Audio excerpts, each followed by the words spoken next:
He became the world's greatest sword saint, but always dreamed of becoming a mage. After dying with nothing but regret, he returns to the day his future was decided. This time, no family, no expectations, and no destiny will force a sword into his hands again. He's going to master the magic he always longed for. Can the strongest swordsman in history become an even greater mage, even if the whole world stands in his way? Monsters are the enemies of humanity, devouring their civilization. Two paths open to those who challenge this monster. Mages, using mana in the air and performing unknown miracles, tried to fight the monsters and attack them with their magical powers, but the monster roared in response and attacked immediately. The mages screamed in horror and fear. Damn it, the monster rose above them. They tempered their bodies and used supernatural techniques, but there was only one path to choose. The monster spread all its magical power and created a bright flame. Perhaps this path would overwhelm them with despair, and at that moment, the people didn't know what to do. A bright flash spread everywhere, but suddenly Oscar decided to help them and rushed to attack the monster itself. The dragon was surprised by this when he saw Oscar's outline in his eyes and was frightened, and a moment later, the creature was cut in two. Or maybe they will reach the end and become heroes. At that moment, everyone started shouting, "Mr. Oscar, he is the Holy Sword." They couldn't believe he'd gotten here so quickly. Thank him for saving them. Oscar replied that the rest was up to them and left silently. The people rejoiced at being saved. He chose the path of the sword over magic, and having become the strongest of the swordsmen, earned the title of Holy Sword. When he heard someone say how beautiful it was, he turned around. The guy was showing the girl magic and saying, "This is called magic, little miss." When he saw this magic, he was dumbfounded. He became someone others looked up to, and yet, as a child, he was drawn to magic. He was very happy when he felt it, and this craving hasn't subsided to this day. He continued to train with his sword on the field. Two guys watched him, discussing how the master trained every morning. He never missed his training and when the mentor first began his training, this was a wasteland. But due to his daily training, the ground gradually began to subside, forming a crater. The student was very surprised by this and opened his mouth in astonishment, after which he swallowed in surprise, and the guy asked, "By the way, what's he got there?" He remembered holding the envelope in his hands and shouted, "Yes, master." He had received a letter from the capital. He ran up and handed it to him, and Oscar read it and remained silent. He asked, "Is there something bad in there?" He replied that they wanted to award him a medal for slaying a dragon. God, I hope they'd think twice before calling him on any occasion. Kix scratched his head and replied that only he could say that. With his complicated record, he could apply for any position in the central government. He doesn't want to get involved in faction wars, and you can't really practice there. He was dumbfounded when he saw his hands and said that the master truly loved fencing. Oscar replied that he wouldn't say that and smiled. He chose the path of the sword because his father, a swordsman, told him to. The student was greatly surprised by his confession, and Oscar confirmed in his own mind that he had not chosen the path of the sword of his own free will. However, Kix still said he envied him. He clearly had a talent for fencing. He chose to become a swordsman himself, but lately he's been afraid. What if the sword isn't for him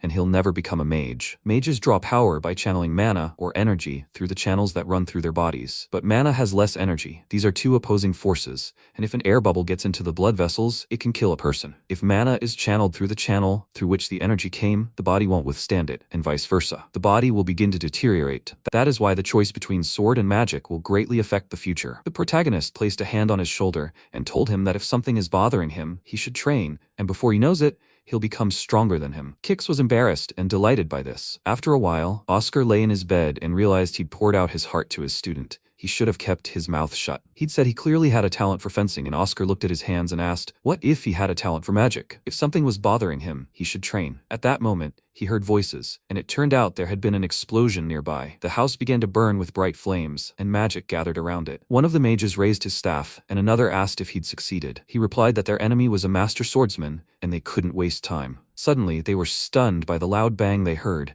as Oscar burst from the house. The mages were clearly professionals, and this was their leader. They began to fight him and used their magical powers to create fire. Oscar frowned and tried to avoid the attack, but suddenly turned right at the most senior mage among them and lunged at him with his sword. He was dumbfounded, and the mage asked, seeing Kix as a hostage, if perhaps he should let go of his sword, otherwise someone might get hurt. Kix, with tears in his eyes, shook with fear, and Oscar asked what they wanted from him. He replied that it was obvious. They wanted his life. He replied that he didn't remember ever causing anyone problems with his existence. The mage laughed and asked again, he doesn't remember? Nothing unexpected here, but they know no forgiveness. Not only the swordsman, but also the mage. He must blame his hidden potential for everything. Oscar asked again, what was he talking about now? The mage replied that he was going to die here anyway, so he didn't need to know. At that moment, he raised his staff, and Kix shouted to the master not to worry about him. He was ready to die. Oscar replied that this was clear, when suddenly the mage froze and looked at him questioningly. Oscar replied that he was indeed right. It was just a pity their calculations hadn't come to fruition. His student should not be underestimated. At that moment, the mage decided to act and, pointing his staff at him, shouted forward. Numerous bright beams of light rushed straight towards Oscar,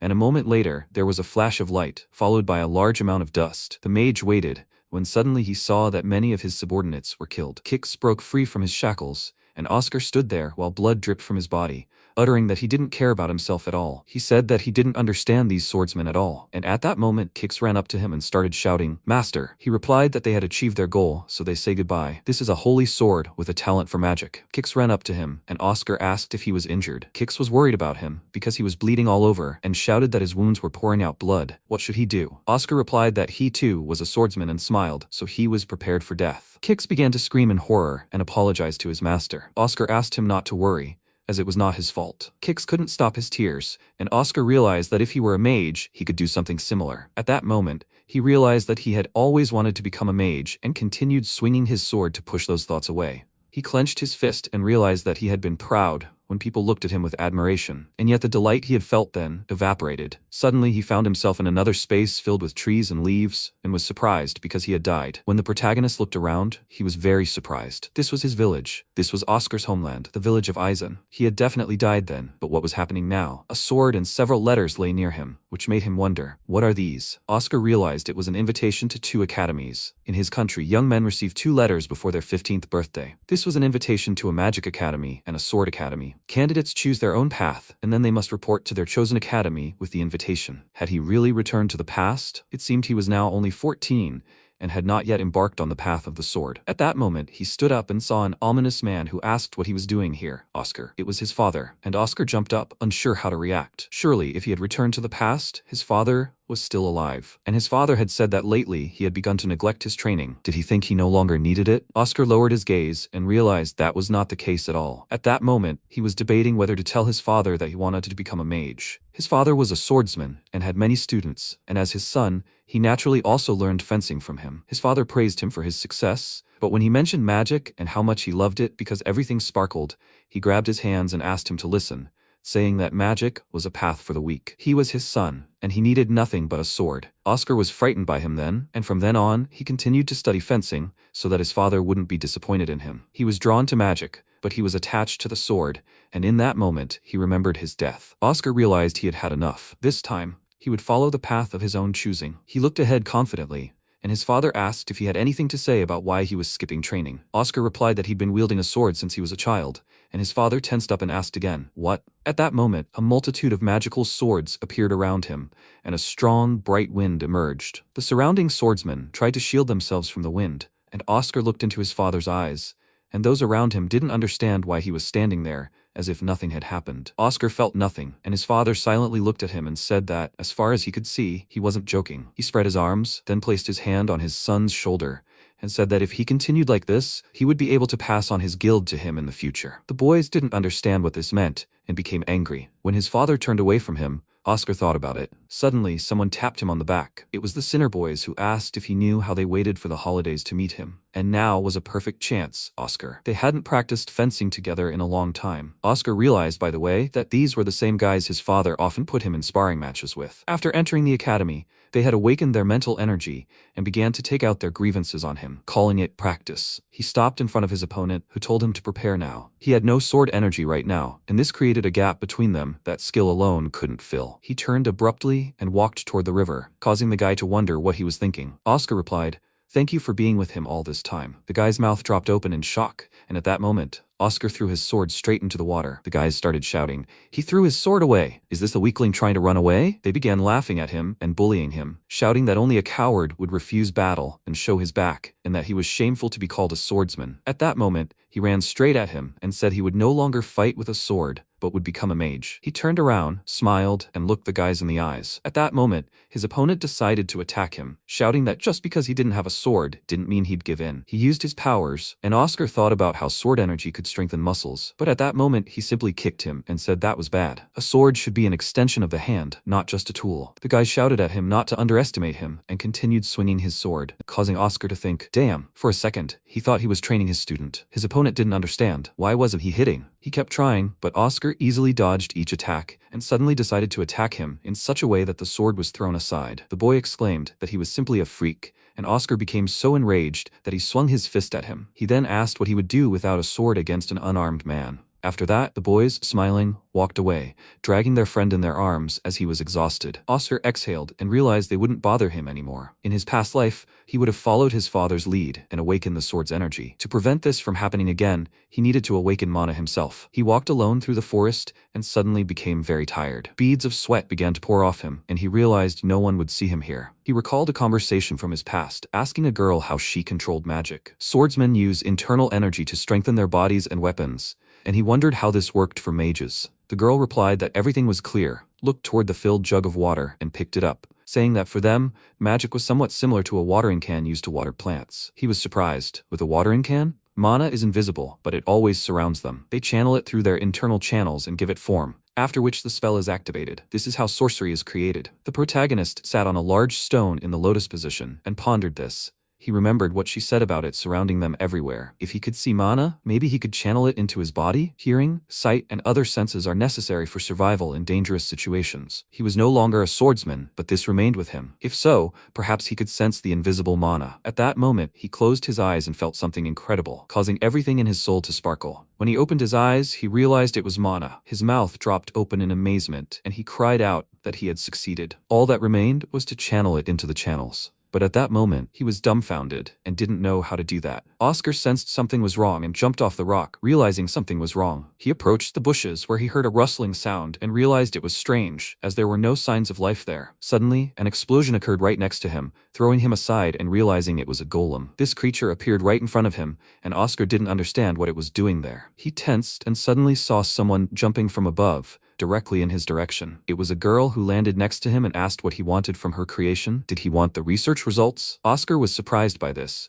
and she continued to say that if he valued his life, she advised him to think twice before starting to speak. She was the talk of many battlefields. She could mainly be seen in the northern region, where snow and cold were commonplace. This is a heroine who controls an army of powerful golems fighting against a horde of monsters. This is the mage creator Isabel. Oscar didn't expect to meet her like this, so she leashed him. Isabel sat on her throne and asked, "Now let him tell which faction he belongs to?" Otherwise, she created a magic circle around him, and Oscar asked her to wait. He wasn't her enemy. After all, he even came with her voluntarily. She replied that she could see he wanted to die. Isabel rose from her seat and directed her magical powers at him, telling him to say goodbye to his life, the nameless mage. He gritted his teeth in anger and shouted that he wasn't even a mage, which left her dumbfounded. She replied that it was another excuse and grabbed his head, when suddenly she felt an incredible force and froze. She was surprised that there was no mana in his veins. After some time, Isabel said that she more or less understood his story and would say right away that she would not apologize for what happened. She'd only just been accepted into the academy as a professor, and everyone was already looking down on her. Oscar was surprised and asked, "Does she teach at the Magic Academy?" Isabel exhaled and answered correctly, "She hopes to advance golem research." Oscar realized this was his chance. If he became her apprentice, he'd learn to absorb mana. At that moment, Oscar said,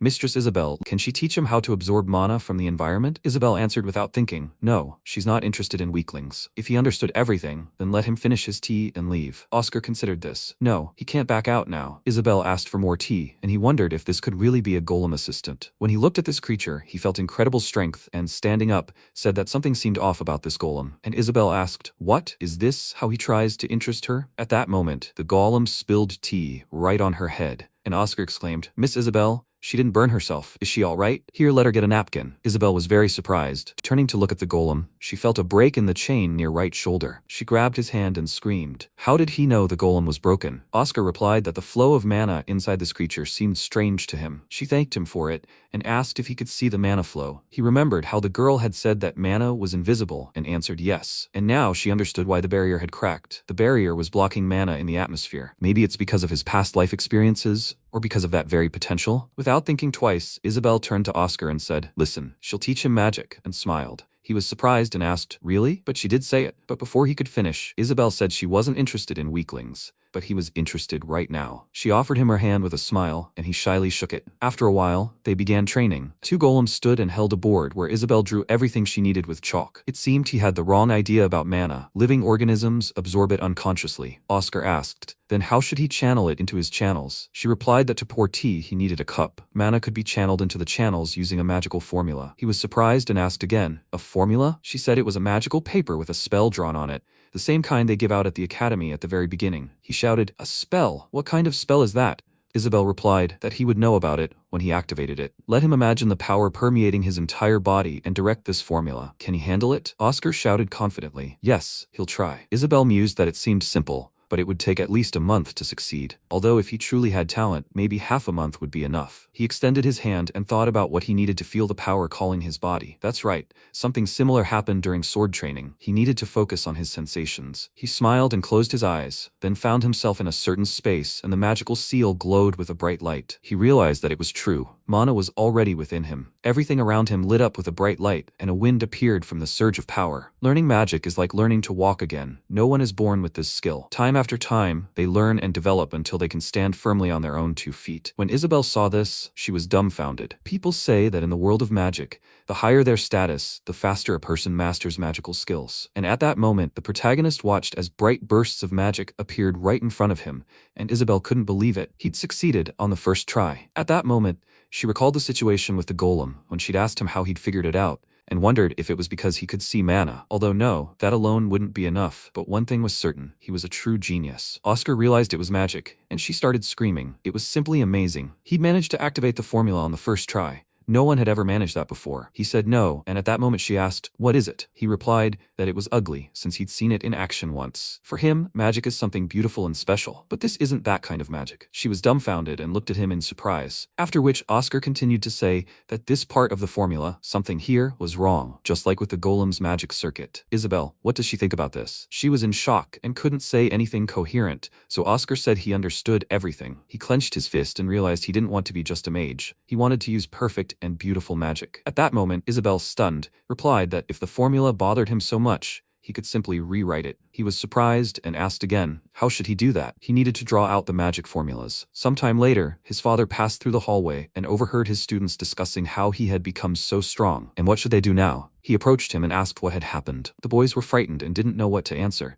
Saying nothing serious had happened, Brian decided to repeat the question. What had happened? The boys were even more frightened and replied that something had actually happened. When they told him everything, Brian was dumbfounded and couldn't believe Oscar had defeated them. He understood everything. Let them take care of him so that injuries wouldn't interfere with tomorrow's training. At that moment, the guys shouted, yes. He realized that it seemed the time had come. It was time for him to master the energy of the sword. Brian smiled, proud of his son. After some time, the protagonist found himself in Isabel's office among many books. He hadn't thought that magic formulas were such a complicated thing. To use magic, he needed knowledge, but it wasn't that bad. She lent him her books so he could learn more. Oscar asked again, is she sure about this? She replied, yes, all her knowledge is here. Let him take as much as he wants. At that moment, she saw him disappear from the spot and asked again, what? He was already behind her with a pile of books and said, Miss Isabel, he will take these books. She asked, will he steal it all? He replied that she said he could take as much as he wanted. Isabel was surprised and said she understood everything. He was full of enthusiasm now, but she needed to give him advice. He was a mage now, and mana flowed through the channels in his body. He should be careful and not use the sword's energy, otherwise everything would go wrong and he would simply die. Oscar remembered how he had once ridden a horse in the village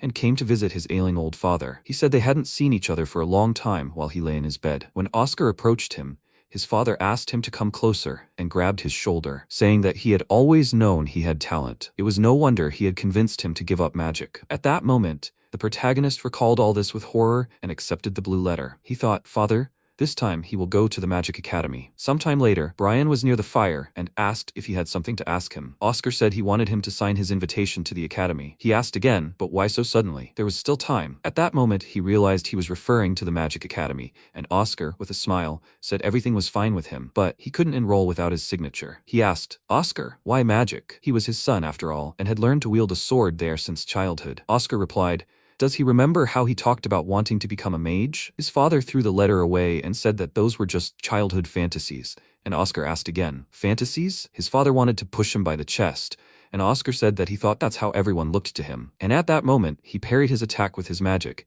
which almost burned his father, and asked, what kind of joke is this? Has he already awakened mana? Oscar replied that he decided that this was the only way to convince him of this. And Brian asked again, What is he trying to convince him of? He heard that he single-handedly defeated older students without having any energy. Does he even understand his talent? Oscar replied, yes, he understands everything. And Brian started shouting, no, he doesn't understand. He should listen. As a swordsman, he could reach unprecedented heights. And Oscar replied that perhaps he was right, father, but that didn't mean he could be happy. He recalled his past, and a silence fell between them, after which Brian grabbed his face and said clearly he understood everything. Perhaps they still had a chance to fix everything, and he looked at his son in horror. Oscar replied that he had already forgotten what happens when mana and sword energy collide. Brian asked again, he could die, right? Well, what else could he do? If he decided to follow the wrong path, then it was his duty to beat the soul out of him so that he realized his mistake. He drew his sword and said that he might not understand it now, but in the future, he would be grateful. Oscar thought that this would never happen and recalled his entire past, realizing that it never happened. Brian told him to take the sword, and Oscar was surprised by this. Brian decided to wait for him, and when Oscar thought about it, he said, Father,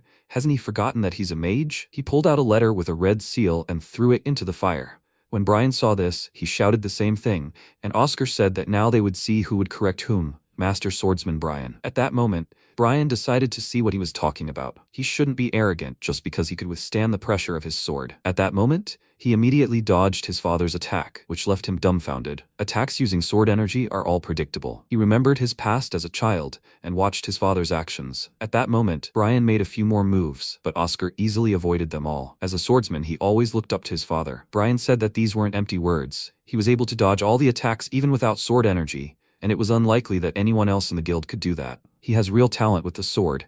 In the future, he could even achieve the impossible. Let him feed his sword energy now. Oscar replied that he thought he'd said he'd beat the crap out of him and had switched to negotiations because nothing had worked. He smiled, and Brian called him a fool, after which Oscar said that as a father, talent was valued above all else, but he had something he couldn't give up. Brian asked again, what is it, a sword? Oscar showed him the staff and said that it was true for beginners, but the lady and Isabel had said that using magic required knowledge. He lacked knowledge yet, but the same could be said. What would he do next? He couldn't predict that. At that moment, the father rushed straight at his son, but he managed to anticipate all his moves and turn back. A struggle began between them, and ever since he first saw magic, it began to appear in his dreams. The magic he always dreamed of was the spark fireworks. At that moment, Brian was dumbfounded by what he saw and backed away. He grabbed his head and realized it was magic. Did he want to blind him? Oscar said no, and at that moment he tossed his sword aside. As the sword fell, Oscar replied that he knew he would swing as soon as he sensed his presence. Brian said the spell was a distraction, trying to disarm him. The protagonist told him not to show his true intentions to the enemy.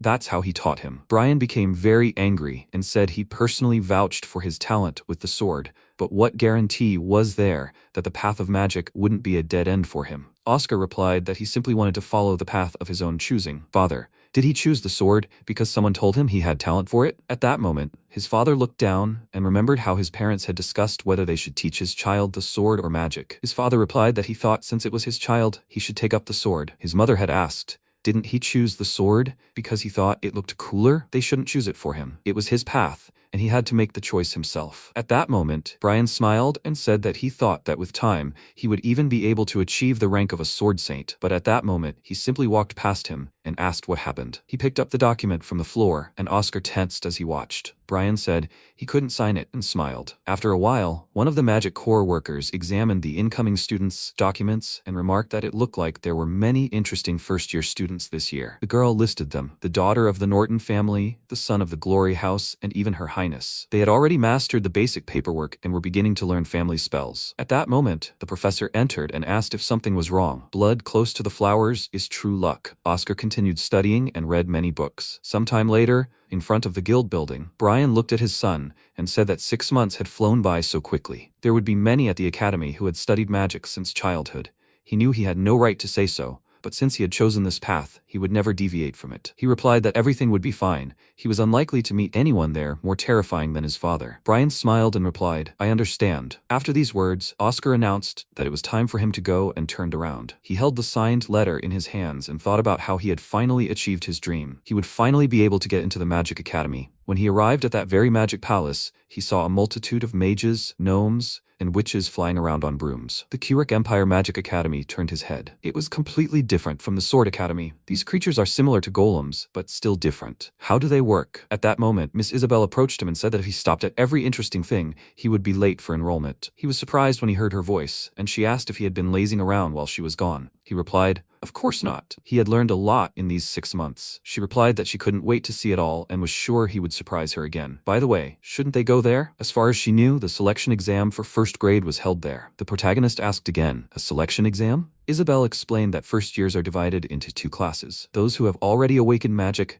and those who haven't. There's also a special class for the most outstanding students. This is the true first class. You can get into this class by passing an exam. But she wouldn't advise him to participate, he exclaimed. But why? She explained that all first-class students possess monstrous power, not the elite, people who have been surrounded by magic since infancy. Besides, before she could finish, Oscar suddenly jumped out and shouted that he could study advanced magic there. He really liked the idea, and Isabel scratched her head and replied that it seemed pointless explaining all this to him. If he was so curious, he should see for himself. People gathered around the duel field to watch the battle unfold. There, an exam was taking place between 2 people who had begun demonstrating their magical powers. A moment later, the boy was delighted that he had succeeded and shouted about it. Oscar, watching the proceedings, realized that the point of the exam was apparently to hit these targets. But why did he feel like he was being watched? At that moment, an unknown person approached him and said that commoners like him were not welcome. It was a guy named Zazan. He should leave immediately. Oscar replied that he had heard that any willing first year could participate in the exam. Zazan chuckled and said that he seemed to be good at talking. So that's what Miss Isabel was trying to say. All first-class students possessed monstrous strength, not the elite. And in this class, those who weren't from noble families didn't complain. Zazan moved him aside and said that he would be next, and he should stand and watch. When he moved him aside, he brought him a fine for using his magical powers and smiled. First class was only for those who dedicated their lives to magic. He should understand the difference between them, and let everything freeze now. He used the Mega Glacier High Freeze spell, and everything around him turned to ice. The surrounding guys were astonished by such power, as was Oscar, who was stunned. They started screaming, "This is ice from Glory's house," and he hadn't cast it at full power. Now he could see everything. "Those who don't know high magic spells have no place here." Oscar replied, "Yes, the spell is amazing. It's obvious it's been honed for years. But that's not it." At that moment, Zazan got angry and asked, "What does that mean?" Oscar stepped onto the field and realized he knew exactly how those who put all their time into training felt. He was worried about getting into first grade. Oscar said he was grateful. He had regained his confidence. He smiled and decided to begin the fight. The surrounding guys laughed at him and urged each other to look at his wand. This is for beginners. What did he expect with such a wand? Zazan couldn't understand where he got his confidence from. After all, his spell was perfect. Oscar approached the block of ice, and Zazan thought that he was the ice of House Gloris, and his ice magic couldn't possibly be flawless. Why did his words even bother him? At that moment, the event host lowered the list and realized that this year there were many outstanding candidates. It wasn't every year that people could use magic of this level, and Zazan was likely to be the best among the entire first-year mages. But she couldn't understand one thing. What was he trying to achieve by stalling for time? The protagonist raised his wand and waited. People shouted at him to just give up.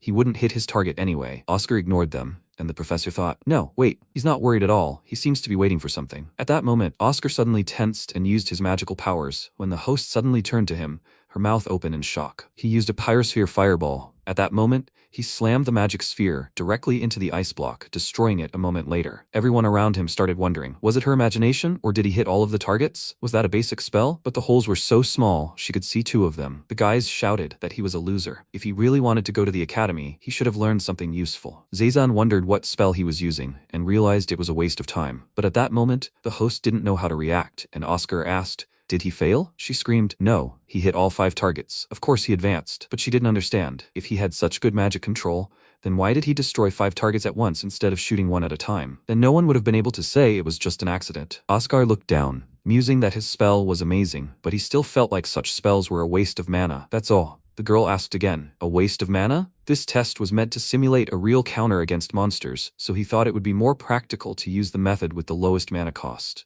The girl realized what he meant and replied that everything was clear now and that he should forgive her for asking a stupid question. Excellent vision, able to read targets, movements, and wait for the right moment. He had excellent control over the spell's direction, and the spell he had chosen couldn't be called flashy or complex. But unlike others, it was amazing. Oscar walked through the grounds of his new university, smiling, musing that the professor had managed to make the targets move independently of each other, and that it was only his first day, and he had already met so many amazing mages. He was very happy and proud of himself, when suddenly he sensed something was wrong and asked, "Who is it?" A mage appeared behind him, saying he'd been spotted and that he had keen eyes or good intuition. His name was Balsams, and he was the rector of this academy. When the protagonist saw him, he immediately bowed and apologized for his rudeness. Balsams told him not to apologize, because after all, he really had been secretly following him. He realized who it was. He remembered him from his past, And at that moment, Balsams asked, "What happened, Oscar?" He offered to shake hands. Oscar realized that the mage who killed him had the same pendant. He pulled out his hand and shook the rector's, but felt an ominous gaze on him. At that moment, a magical vortex appeared in front of him,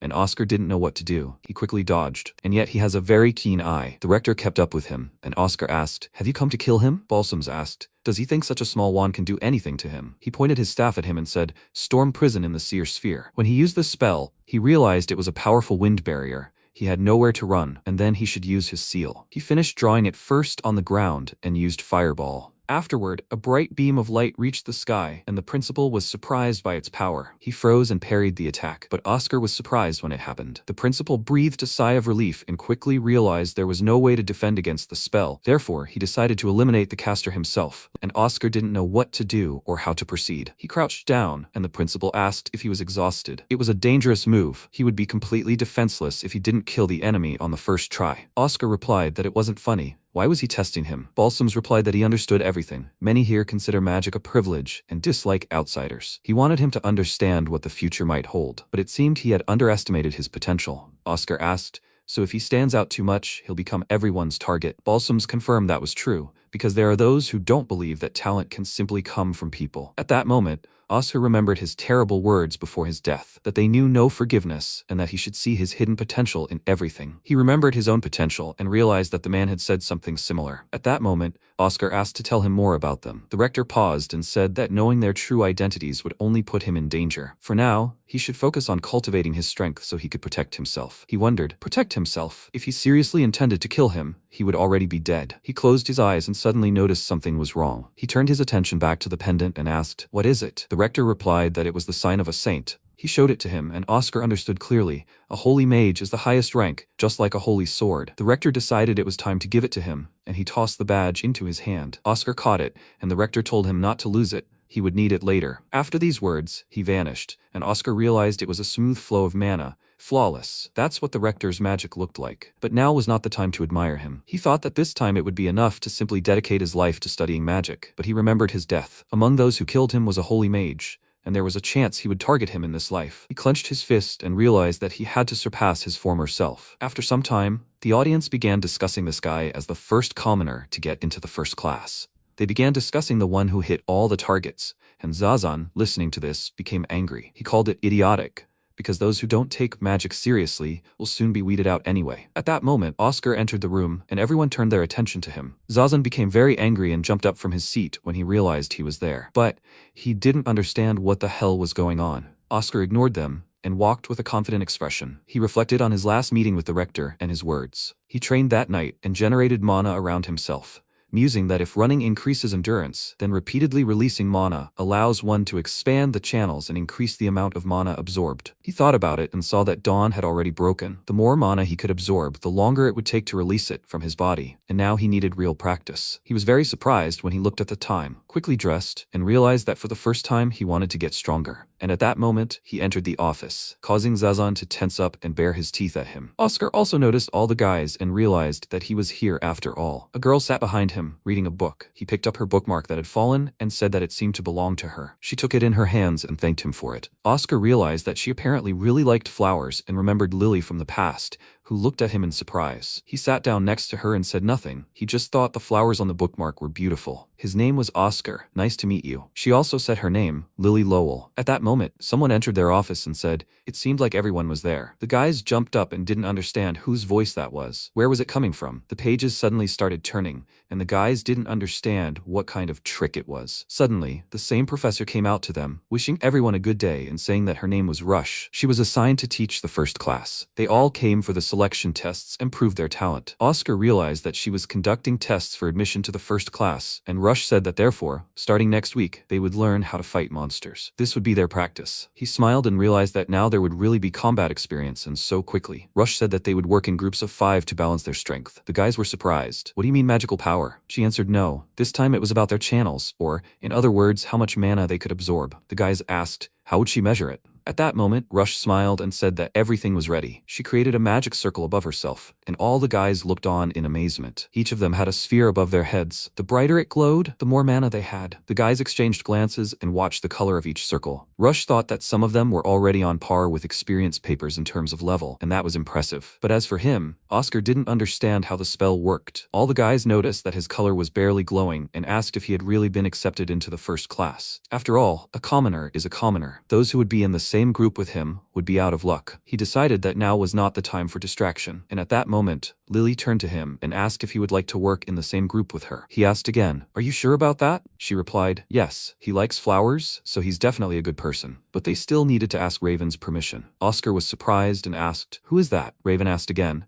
"Should we include him in the group?" Oscar replied with a smile that if he didn't mind, he'd be grateful. There was a silence between them, and he said that protecting the weak was also a noble's duty, so fine, he'd carry their luggage. After a while, they went out into the hallway, and all the guys were turning to look at Oscar. Lily noticed this and told him to ignore them. Nobles study magic from childhood, and it was logical there would be a difference in knowledge. He replied, "Nothing," and thanked her for inviting him to the group. At that moment, Lily wondered, how long has he been studying magic? He replied that it had happened 6 months ago. He was lucky to have found a good teacher. Lily looked at him, stunned, and asked, "Only 6 months?" Oscar turned around, not understanding what was wrong. When Rush left the office, Zazan addressed her by name and approached. She asked what had happened. Zazan wondered why commoners were allowed into the first class. He didn't really know any spells, and his mana was too low. A rookie like him clearly didn't belong in the first class. He was already falling behind, and the gap would soon become even more noticeable. Rush asked again, "He's talking about Oscar? He'd awakened mana within his body 6 months ago, and he still thought he didn't belong here?" At that moment, Zazan was stunned, and Rush continued to say that he would continue to grow quickly. Given a couple of months, he might prove himself very soon, and anyone with real skill would be weeded out during the actual practice. With that, she continued, "Generally speaking, many nobles begin learning magic in childhood, and that's why most of them are now at the master level, if not higher." Oscar asked, "So that's it? Magic masters are already quite capable of fighting real monsters,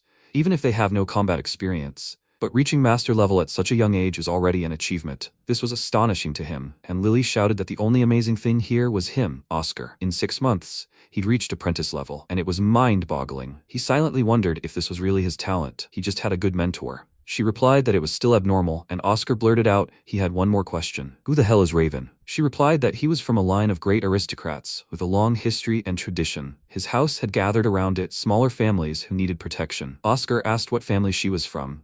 She replied that Raven was certainly rude, but very strong and would definitely protect them when help was needed. The protagonist thought that this was his chance to gain real combat experience, and someone else's protection would only hinder him. After some time, everyone gathered in the forest, and Rush decided to explain the practice to them again. Low-ranking monsters roamed this forest, and their task was to spend one night there. Oscar reflected that first she conducted a test, and now the practice, and Rush explained that the team leaders had received magic sheets. If they activated the magic on the sheet, a protective barrier surrounded them, and a signal flare would be launched. If an emergency occurred, they must immediately activate the spell. It would be quite easy, and they could use the sheet if monsters attacked, that was all. However, those who used the sheet would be expelled from the first class. At that moment, all the guys were scared and didn't know how to react. Lily was also terrified and began to get nervous. Oscar realized that the atmosphere had changed dramatically. It was very important for the nobles to maintain their place in the first class. Raven said that as long as they were with him, no one would be expelled. His house was one of the most noble. He would protect them all. After some time, the guys got ready and talked among themselves. Raven tossed the bag to the protagonist and said that he would carry it. Lily exclaimed that it was too heavy,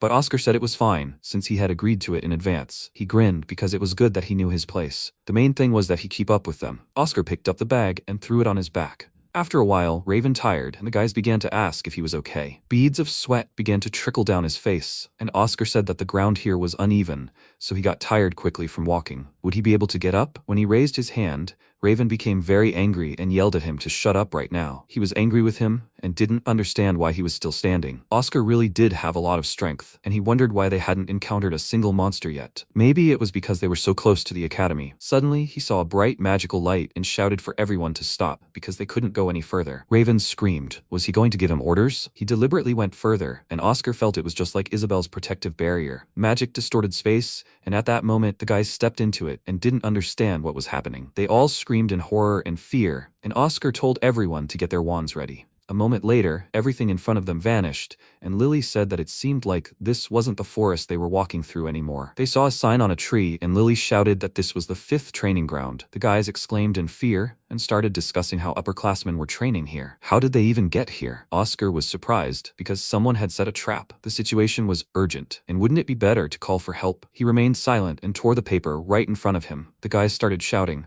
"What is he doing?" He replied that they were exaggerating, that the academy had simply forgotten to erase the circle, and that this usually happened by accident. Oscar asked again, "Is that true?" Raven replied that this was their chance. If they defeated the local creatures, the academy would highly value them. He decided to follow the guys who followed him, shouting that he was the heir of the Aldrich family for a reason. Lily asked Oscar not to stray too far from her, please. He was upset when he suddenly felt something was wrong. A multitude of wolf monsters appeared in front of them, baring their teeth, and Raven said it was just in time. The protagonist used his wand and thought that he was still a little nervous, but this was his chance to gain real combat experience. He wanted to try out a certain spell, and Raven shouted, "Why is he asking for trouble? Let him better stand aside and watch how the aristocrat fights." The protagonist became angry about this, and at that moment, Raven rushed into battle. He pulled out a huge stick and threw it straight at the monster. It was the earthen shield of the ancient Greek goddess of earth. When he struck the ground, numerous bright beams of light appeared around it, from which stones emerged and protected the guys. He shouted for everyone to act now,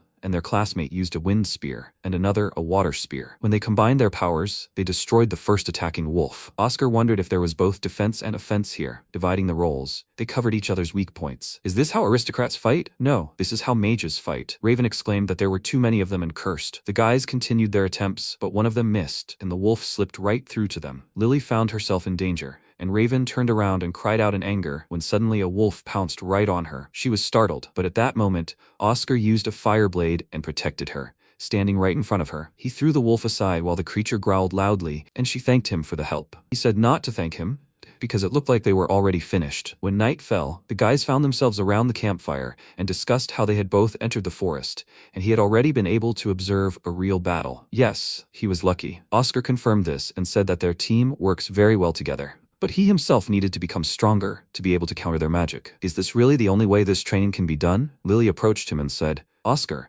She asked him not to leave her side, but in the end, it was she who needed help. She served him tea, and Oscar said it was nothing to worry about. By the way, several defensive spells were used during that fight, but they seemed to vary in strength. Why is that? Raven replied that the closer the spell is to the mage, the more powerful it is. That's obvious. Lily asked him not to worry about it. The further the spell is from him, the faster the mana within it dissipates. He understood, so that's why his spell disappeared. If you invest too little mana, the spell won't activate, and the same spell will produce different results depending on the situation. There must be a way to increase its effectiveness. Then she mentioned that it was a little stronger than she expected, and Oscar smiled, suddenly realizing it. She didn't understand what had happened and asked, "Oscar?" He said he needed to channel more power into the vessel. It was somewhat similar to the energy of the sword. After some time, Iman created a magic ball to observe the guys, through which he could see everything that was happening. This incredible power of the son of the Aldrich house turned out to be more than just a rumor, but he wished he had behaved more restrainedly.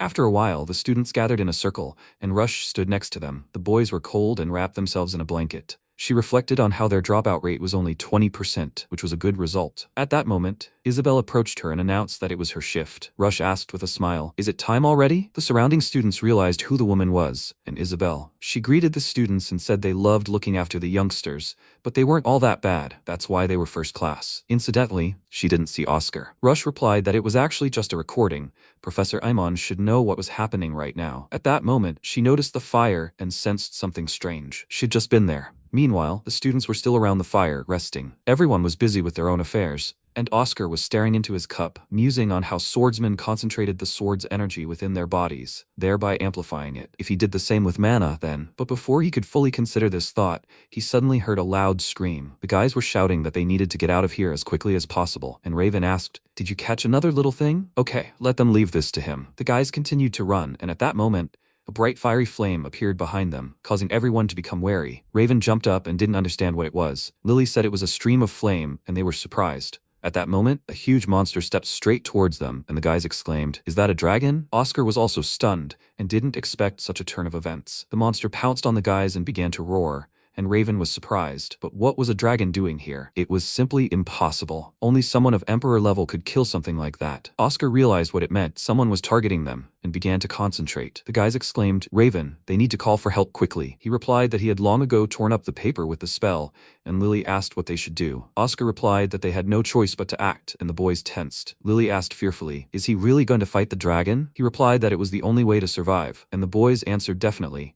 "Raven, he has protective spells. They just need to hold out until the teachers notice them." He tensed up and, swinging a huge wooden weapon, shouted, "Earth Shield, Gaia Shield." When he stuck it in the ground, a huge magical protective barrier appeared beneath him, which he built around himself and kept the boys out. They screamed in fear. What is he doing? He called them idiots and said that they would increase the load on the shield, and that way at least he could survive. The boys were terrified and repeated that he had said he would protect them, and they realized that Oscar was right. He had already noticed them, so running was useless, so they would fight. Lily used the Earth Spear Hecaton Share and struck the monster. The guys asked hopefully, did she succeed? It turned out nothing worked, and only higher magic would help. Lily shouted that she would distract the creature while they called for backup. At that moment, she noticed Oscar, who was confidently looking at the creature and moving straight toward it. The guys, tears in their eyes, held out their magic wands and tremblingly muttered that they didn't want to die. This was the end. When the monster opened its mouth, it released a huge fireball from its throat, and Lily looked at Oscar in surprise. She realized it was absorbing mana from the atmosphere and converting it into energy. That was it. Now they would see who was better. Oscar held out his magic wand and smiled. Dragons have been described as natural disasters since ancient times. By absorbing natural mana, they spew forth their fiery breath, earning dragons their nickname. What if they didn't just absorb mana, but concentrated it and strengthened it? At that moment, he did the impossible, and everyone was stunned with horror. They were dumbfounded by the main character's actions. Using a pyrosphere fireball, a bright bolt of lightning emerged from the ball, striking the monster directly in the throat and consuming it from the inside. A moment later,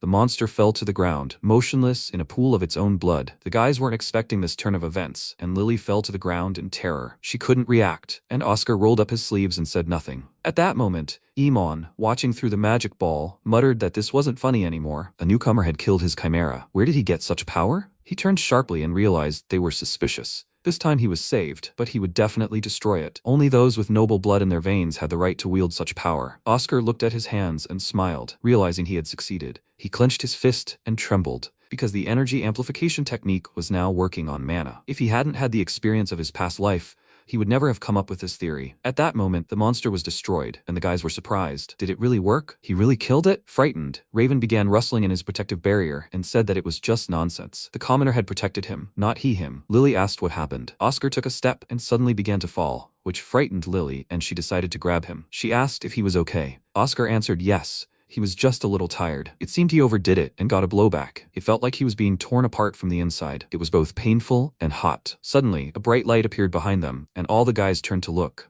Lily clutched her staff to her chest and asked, "Who is that?" It turned out that Isabel had arrived. She reported that when she detected the circle's trace by teleportation, she realized something was wrong, and she was right. She arrived on her golem and asked if everyone was safe. The guys looked at her in shock, and Oscar said, "Miss Isabel," but suddenly he fell, exhausted and unconscious. She turned to look at the monster and realized what was happening. Clutching her head, she said they would discuss everything when they returned to the academy. The guys exchanged shocked glances, and dawn had already broken. Sometime later, Oscar found himself in Balsam's office, who said, "Who would have thought something like this could happen on academy grounds?" Oscar didn't answer, and Balsams blurted out that there were some arrogant people at the academy who were targeting a talented commoner. When he said this, Oscar froze and realized something. Balsam said it was amazing he'd survived. Oscar replied that he'd decided to become stronger, and it seemed he was already making progress. Balsams lowered his gaze and, walking to the window, said that given the damage the academy could suffer as its rector, he was forced to deliver some unpleasant news. Oscar looked at him questioningly, and Balsam said,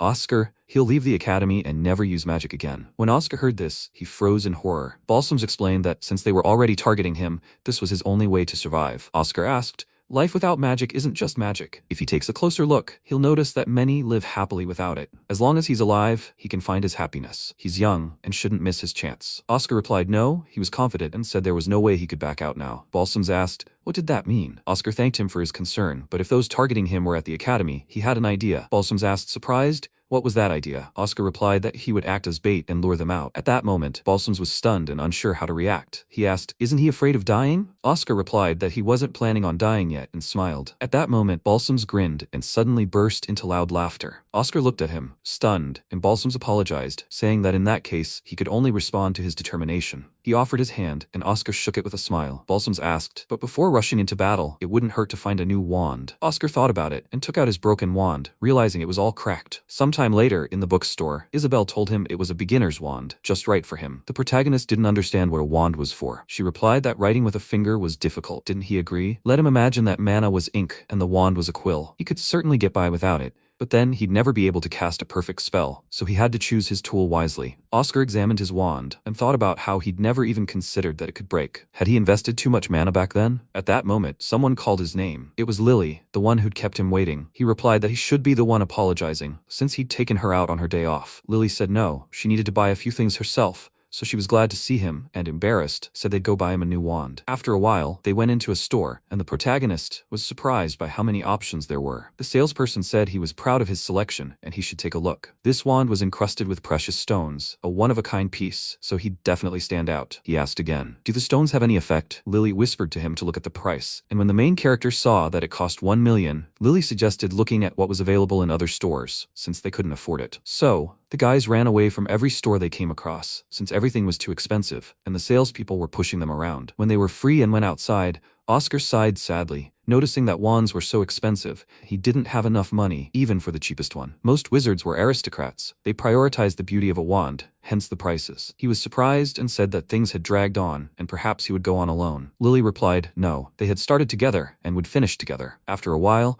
Oscar looked at the shops and suggested that they seemed to sell wands there too. A guy passing by decided to advise them not to go in. Oscar asked again, but why? He replied that the place had a terrible reputation and the owner made people buy things they didn't need. Oscar thought about it, meaning something they didn't need. Lily grabbed his sleeve and told him not to go in there. She could bet they wouldn't let him out until he bought something. He went inside anyway, saying he had nothing to lose. When he found himself in the room, it was very dark and there were a lot of weapons around. Lily followed him into the room but was terrified. They heard strange sounds and discovered a salesperson who asked if they were customers or just looking around. Oscar replied that he needed a new wand and wanted to buy it. At that moment, the salesperson turned around and said they'd come to him specifically for that reason. The city was full of shops with wands suitable for children like them. Oscar looked at him confidently, and their gazes locked. The man then threw a sharp blade at him and screamed, "Is he kidding me?" The protagonist managed to dodge the blow, and Lily looked in fear at the knife stuck in the wall. Oscar said he hadn't even intended to do that, and the salesperson yelled at him to shut up, saying his shop didn't carry wands for swordsmen. At that moment, Oscar froze, and Lily didn't understand what he was talking about. She didn't like it here and suggested they leave quickly. She was terrified, and Oscar replied no, he would buy the wand right there and he liked the shop. He smiled and looked at the salesperson. Lily, dumbfounded, asked again, "Will he buy a wand here?" Oscar asked. What made him think he was a swordsman? The salesman glanced at him, his hands, clothes, and shoes. He said his center of gravity was slightly off to the right, which usually happens when someone constantly wears something on their left hip, like a sword. The protagonist realized what was going on, and Lily shouted that he wasn't a swordsman, but Oscar realized it only took him a second to see right through him, and he said the situation was indeed grave. An awkward silence ensued, and the salesman asked if he'd started studying magic 6 months ago. Oscar replied that he'd been learning fencing from his father since childhood, and old habits had stuck with him. Lily decided to stand up for him and said that Oscar and she were studying at the Magic Academy. The salesman scratched his nose and asked, "So what?" He says he needs a wand. Oscar replied that the one he'd been using was still broken. He handed it to the seller, who said it was beyond repair, and the magic circle inside was damaged. Apparently, the wand couldn't handle the strain due to the excessive amount of mana. Oscar asked, "How come?" He replied that the larger the wand, the more mana it can withstand. Advanced wands are more difficult to handle and require precise mana control. This wand is for beginners and can withstand very little mana, but it's easy to handle. He's seen the fancy staves the academy teachers carry, right? So beginner's wand can't handle the amount of mana he's putting into the spell. In that case, which wand would be best for him? The seller replied that he hadn't yet decided whether he would sell him anything. Oscar was surprised by this reaction, and the seller asked him to try to choose the best wand from those available. If he made the right choice, he would sell it to him. He pointed to a rack of wands, and the protagonist began examining each one. Lily watched intently, mulling over the fact that a wand's price depended on its size and the materials used. A wand made of rare, conductive materials could fetch a fortune. At that moment, Oscar looked up and realized it was wood. Could it really be pine needles? The money from selling this wood would be enough to live in luxury for a year. She asked Oscar to look at it, and he replied that he had chosen it. He picked up a regular-looking wand and said it was what he needed. Lily was stunned by what she saw. because in her opinion, it wasn't what he needed at all, and the most expensive wand in the store was right there on top. Oscar replied that he should have chosen the best pack, not the most expensive. Lily was surprised, and the salesperson asked, "Dude, why did you choose this particular wand?" He replied that it exuded warmth. The salesperson said it was just an old wand, and Oscar confirmed that it was still intact. Losing a weapon is the worst thing that can happen in the heat of battle, and of course the wand looks battered, but it works as it should. The craftsman clearly poured his heart and soul into it. The seller was stunned by what he heard, and at that moment Oscar asked, "Will he sell it to him?" The seller took the wand and replied that it was the one he made long ago for his son, and it wasn't for sale. Lily asked, "So what's it doing here?" The wand had outlived its owner, and that often happens. In any case, this old wand couldn't be called good, and at that moment, an awkward silence ensued between them. Lily said they should leave and keep looking for a good wand. Oscar replied that he was sorry, but nothing could be done about it. The seller, without turning around, asked where they were going. Oscar turned around, confused. He told them to wait there, because he would bring a good wand. Oscar and Lily were overjoyed by this, and she admitted she'd been very worried. Oscar apologized and asked, wasn't she curious to know what kind of wand he would bring? She replied that he wasn't such a bad person after all, and just as the doors opened, Iman walked in. Iman was stunned and asked what they were doing there. The guys turned around, frightened, unsure how to react. Iman was angry and holding a rope in his hands. The protagonist noticed this, and Lily asked, "Professor, did he come for the wand too?" He replied something like that. At that moment, the clerk approached and greeted Lord Iman, who said his name Rod, and said that he saw he was busy. Then he would leave. At that moment, he ran out of the store and headed back. Lily watched him go and said that he had left, but she wondered why he had come here. The protagonist responded to this situation with silence, and Rod said that he couldn't sit still. He handed the wand to Oscar and said that it was his new partner. The wand was enormous, and he realized what it was. The source tree is a great tree towering on an island. Despite the harsh conditions, this plant managed to survive, and its green leaves never wither. Since it sheds its branches for several decades, wands made from the branches of this tree are considered the finest and incredibly valuable. The seller said that the miss was telling the truth, and that the wand's mana conductivity was simply excellent. Oscar asked sheepishly, "Is it that valuable?" Lily said they probably couldn't afford such a high price and became embarrassed. The seller said he was planning to give it to his son when he returned from the war and had no intention of selling it, so he wouldn't take any money from them. He silently handed over the wand and said he wouldn't sell him any other wands. There was no other wand or staff in this shop that would suit him better than this one. The protagonist was delighted and thanked the gentleman for such a gesture. He waved and told him to try it out. When Oscar looked at the wand, he tapped it on the ground and closed his eyes, when suddenly magic appeared around it. He watched closely and felt a strange sensation. It felt so familiar in his hands. He will use this for the rest of his life. Rod rudely said that if they had no more business here, they should leave. He still had other customers to serve. Oscar came to his senses and asked, "By the way, does Professor Iman come here often?" Rod was stunned and didn't know what to say. After a while, the students gathered in the classroom and took their seats. They began discussing how they had ended up in the 5th high school training ground. Apparently, the teleportation circle hadn't been fixed. Everyone looked at Oscar and Lily, who were sitting together, and the boys discussed how lucky they were to be unharmed. People were saying that Raven tried to escape alone, which made them laugh. And at that moment, a teacher entered the room. It was Iman who shouted that chatting in class is a clear sign of disrespect. Students shouted apologies, and when Iman sat down, he watched him closely. At that moment, he remembered Rod's words from the shop, who had said that Lord Iman was the commander of the unit in which his son served. He had seen his son die on the battlefield. When he learned of this, Iman brought his wand, all that remained of his son. He kept it for himself. Lily asked how that was possible. He replied that she might be an aristocrat, but he had always treated his commoner son well. He was a good man. At that moment, Oscar tensed up and said it was a good wand. His son was a very talented magician, right? So he was on par with aristocrats. At that moment, the seller tensed up and asked how he knew that. Meanwhile, the protagonist watched Iman's actions and reflected that Professor Iman had been one of the observers that day and was certain that he had organized the attack. He didn't know that he had figured it all out, and this was his chance. This time, he would make the first move. After some time, Iman entered his room and looked into a magic mirror with a demon who said that they highly valued the skills he had demonstrated on the battlefield, and they sent him to the academy to continue his duties. Iman replied that he understood everything, and the stranger said the academy was too much for him compared to the front. Iman insisted that this wasn't true, and the demon told him to hurry and carry out his orders. The Lord didn't know what to do and remained silent. When a new day dawned, the protagonist told the principal that Iman had organized the attack. He simply couldn't believe it, as he was ready to risk his life for his comrades. He was a brave mage. Oscar replied that he had heard about his past and was completely confident in his conclusion. If so, he couldn't doubt it, but they couldn't arrest him without proof. Oscar replied that that was why he was there and smiled. The principal looked at him questioningly and Oscar said that he had tried to kill him during the very first practical lesson and needed it to look like an accident to avoid unnecessary witnesses. If they gave him such a chance, he would immediately take it. The principal was dumbfounded and realized that to avoid unnecessary witnesses, he would request an escort for the princess. Her Highness Ariel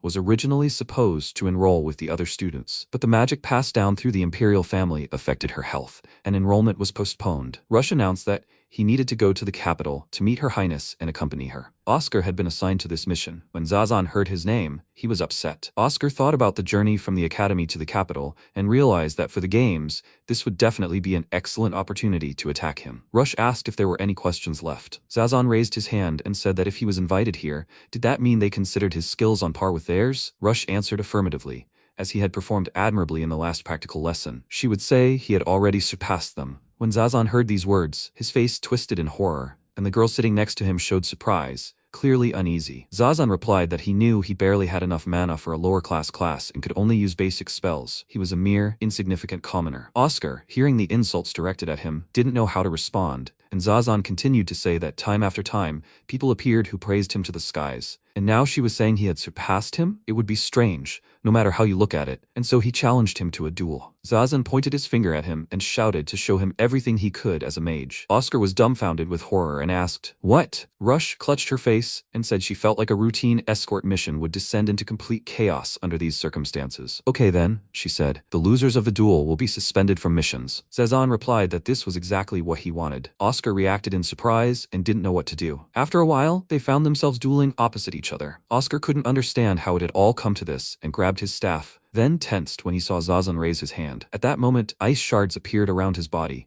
and Zazan shouted at him to defend himself immediately. Oscar looked up and realized that if he wanted to deal with Iman, he simply had to participate in this mission, so he grabbed his staff and decided that everything would go as he, Zazan, wished. He pointed his staff in his direction, he was sure. Once in the past, in Zazan's memories, many guys used the dummy to inflict damage on it with magical powers. All the projectiles hit. What else would you expect from the son of the Glorious family? Zazan looked at the dummy, which had shattered into tiny pieces, and his face twisted in horror. House Glorious is a family of aristocrats specializing in ice magic. Compared to his older brother, who lived up to everyone's expectations, he was once again born without magical talent. His entire body froze as he honed his skills day after day. He needed to catch up with his brother and live up to his parents' expectations, and most importantly, to become a worthy member of House Glorious. All these thoughts flashed before him during the battle, and he used an ice spear and struck the protagonist. He was dumbfounded with horror and tensed, then decided to dodge. Zazan shouted that he was excellent at dodging, but what would he say to that? He immediately cast the global icing spell Megastorm. The protagonist realized that ice was forming on his hands and face. His hand was very cold, so he used Photius's fire to rid himself of the ice. At that moment,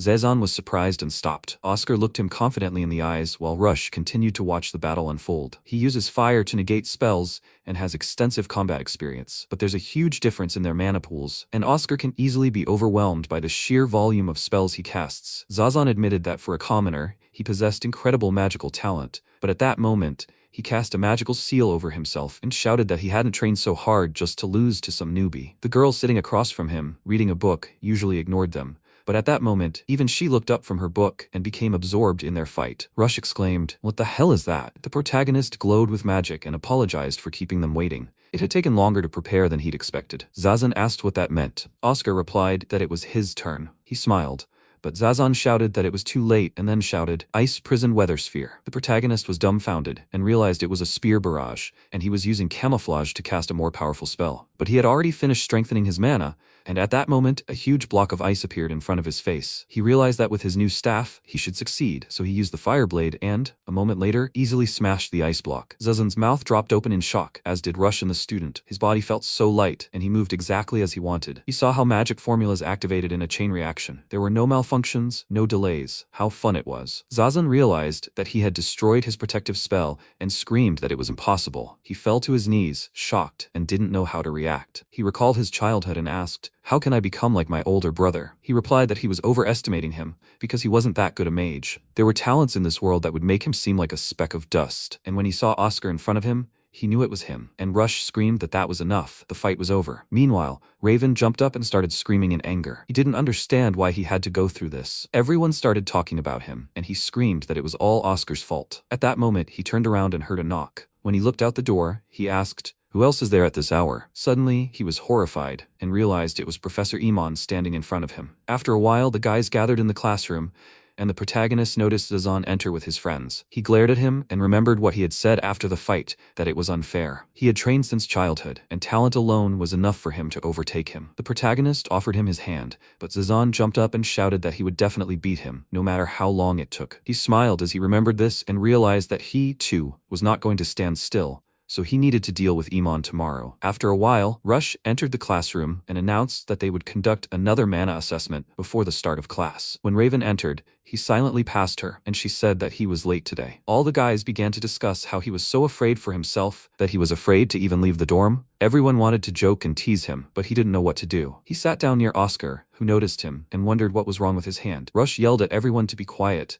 as they were about to be evaluated. When the lesson ended, the students left the room, and Lily discussed how his mana had increased again. Oscar replied that he was already starting to get used to the staff, and Lily suggested that maybe she needed to buy a new wand too. At that moment, Raven caught up with them and addressed Oscar. He turned around and wondered what he wanted from him, and Raven said, "Let him tell him how to become stronger." Oscar asked again, what was he talking about? Raven shouted, "Don't make a fool of yourself. He wants to know his secret." Oscar was surprised and asked himself, what does secret even mean? When they found themselves on the battlefield that night, Oscar said he was well prepared and even found a place to practice. But what secret are we talking about? Raven asked again. Isn't it obvious? He was talking about the power he used against the dragon. Raven asked, someone helped him too, didn't they? Oscar had no idea what they were talking about and kept asking him again. Raven gritted his teeth in anger and started screaming. How much longer was he going to keep up this act? Was he an idiot to them all? At that moment, a bright light began to leak from his hand and he began to transform into a monster. Oscar was as horrified by this sight as Raven himself, and they both started screaming. What is this? Oscar asked. Is he okay? Raven screamed that he didn't know that because he hadn't told him about it. At that moment, he cried out in horror and fear, and everything around him began to glow with magical light, and many fragments appeared on the battlefield. Oscar tried to get back and realized that someone was controlling his hand. At that moment, he remembered his words and realized that it could really be Iman. Raven screamed, is it his fault? What's wrong with at least trying to survive himself? He really wanted to protect everyone. Oscar realized what was happening and rushed into battle. He moved from Raven's hand and began the battle. Raven didn't understand what was happening and screamed in terror, and a moment later, they both fell to the ground. The protagonist placed Raven on the ground and asked Iman, is he ready to go this far? Why was he playing with people's lives? Let him show you right now, Iman, and come out here. At that moment, a multitude of birds appeared above him, among them Iman, who said he had no upbringing, a commoner. When the protagonist saw him, Iman announced that a tragic accident would occur here today. The students were training after class, and one of them's powers had gotten out of control. This sad story, a young talent lost forever. At that moment, he created a fiery flash of light and decided to throw it at Oscar, whom he considered a barbarian. It would force him to his knees. Oscar tensed and prepared for battle, when suddenly a multitude of magical beasts appeared around him. The wolves began to scream and attack him, and Oscar tried to retreat, thinking about how he was a summoner mage and that Iman was placing magical marks on monster corpses and manipulating them like puppets. But he could only summon a limited number of familiars, so he only had one practice session. The rector had told him all this, and he realized he needed to forget about the mage and deal with the monsters first. He was at the level of a magic emperor. Perhaps he had a few trump cards sealed away, so he shouldn't try to fight him alone. Oscar thought he knew about this. That's what he was planning to do. But he turned to Raven and remembered his words about how he truly wanted to protect everyone, tears in his eyes. This distracted him, and, enraged, he destroyed the first wolf. Iman asked why he was so angry. Was it because of his past with Raven? Oscar asked again, what if that was it? Iman replied that they could hardly be considered acquaintances. They had only crossed paths in practice. Oscar replied that this was more than enough, and Iman said that Raven wasn't like that. He needed strength to defeat him. While Raven lay unconscious, he continued to say that he was a commoner and nothing more than an obstacle to him. The protagonist asked again, what's wrong with that? Iman hesitated, and Oscar said that whatever the reason, he had decided to become stronger, and he had decided to take advantage of it, and he would not forgive that. At that moment, he cast a spell on his staff and suddenly shattered it into tiny pieces. He realized he couldn't create a magic formula, and Iman said that talented commoners had no right to exist. He landed next to him and said that no one recognized his talent, and therefore he had prepared thoroughly. At that moment, a huge beast resembling an elephant with a huge tentacled trunk appeared in front of him. Oscar didn't know what to do and was dumbfounded. This creature was absorbing his mana and preventing him from casting the spell. Iman asked, does he think he didn't have a plan? He knew what he was capable of, didn't he? At that moment, Oscar was surrounded by several more wolf monsters, who growled in his face and said that neither he nor he himself could use magic anymore. But the spell he had set beforehand would continue to work, He could take these spells with him to the next world after finishing his last lesson. Oscar spoke up. He'd always wondered why all the talented mages had lost to him, but now he understood. They were afraid, and they were left without magic, surrounded by monsters. And he, too, wanted to teach him one special lesson. With these words, he burst into battle. One day, while the rector was sitting in his office, Rush entered, knocked on the door, and said he needed to check his documents. And what about tomorrow's mission? Balsams grinned and replied that nothing could happen to Her Highness, but they wouldn't talk about it. There were many applications for the training grounds this year. Rush replied that there were many ambitious students. Speaking of which, it seems Professor Iman has taken up private tutoring with Raven. At that moment, the rector tensed and asked again, Iman? The protagonist was left completely alone in front of the Lord, and the monsters immediately rushed at him. He realized that, while this familiar was there, he wouldn't be able to activate any new spells, but the summoning magic was still active, meaning there must be a loophole that allowed him to cast spells. He turned around and saw the monster already attacking him, which frightened him greatly, and a moment later, the monster almost ate him. Iman decided that one less threat was in store for him, as he thought he was finished, but the monster grabbed the protagonist's hands, and he threw the creature aside with a bright mog of flame. When the monster began to burn, Iman screamed that it was impossible. How could he use magic? He noticed that the magic circle was inside the familiar's body, meaning that as long as the circle didn't come into contact with air, the magic worked. He pulled it out with his bloodied hand, and Iman asked how he had noticed the formulas inside the body. What kind of nonsense was this? What about the staff? The familiar's mouth only fit his hand. He replied that magic could be used without a staff. When Iman realized he was using his fingers to cast the spell, he was shocked. Oscar spoke up. So, he's gotten rid of his trumps. Will there be more familiars? Iman released 2 magic circles and shouted, does he think he's already won? A moment later, he directed his powers toward the enemy, and Oscar shouted, Fireblade. With this spell, he destroyed his opponent's spell, and Iman shouted that even without familiars, he was still at the level of an emperor. Had he really penetrated his shield? He deliberately held back, not wanting his friend to think he'd worked twice, and Oscar said that wasn't necessary. At that moment, it turned out that his staff had been smashed into small pieces. Iman was left speechless. Alex asked, how much can he do without his staff? Iman fell to the ground and shouted at him to stop. He wouldn't bother him anymore, and would tell him everything he wanted to know. That's right, he'd give him a recommendation to become a magical apprentice, and he could become a full-fledged mage. Oscar asked, is that all he wanted to say? He shouldn't worry. He wouldn't kill him, but he still needed the information. At that moment, Iman jumped up and shouted that he should surrender immediately. But then someone called out to him, don't get cocky, you commoner. He tore off his mask, and a completely different monster appeared before Oscar. The protagonist was stunned when he saw this, and suddenly the monster began to disintegrate into tiny pieces. As this happened, he began to wonder if he had used his own body to create a familiar, but at that moment, the monster began to roar loudly and destroy everything around him. Oscar realized he had completely lost his mind and wanted to capture him alive. Suddenly, someone cast a storm pressure spell, and everything around him glowed with a bright light. Rector Balsams himself arrived to his aid, telling him that he was a good man for holding out so long. He would deal with him from now on.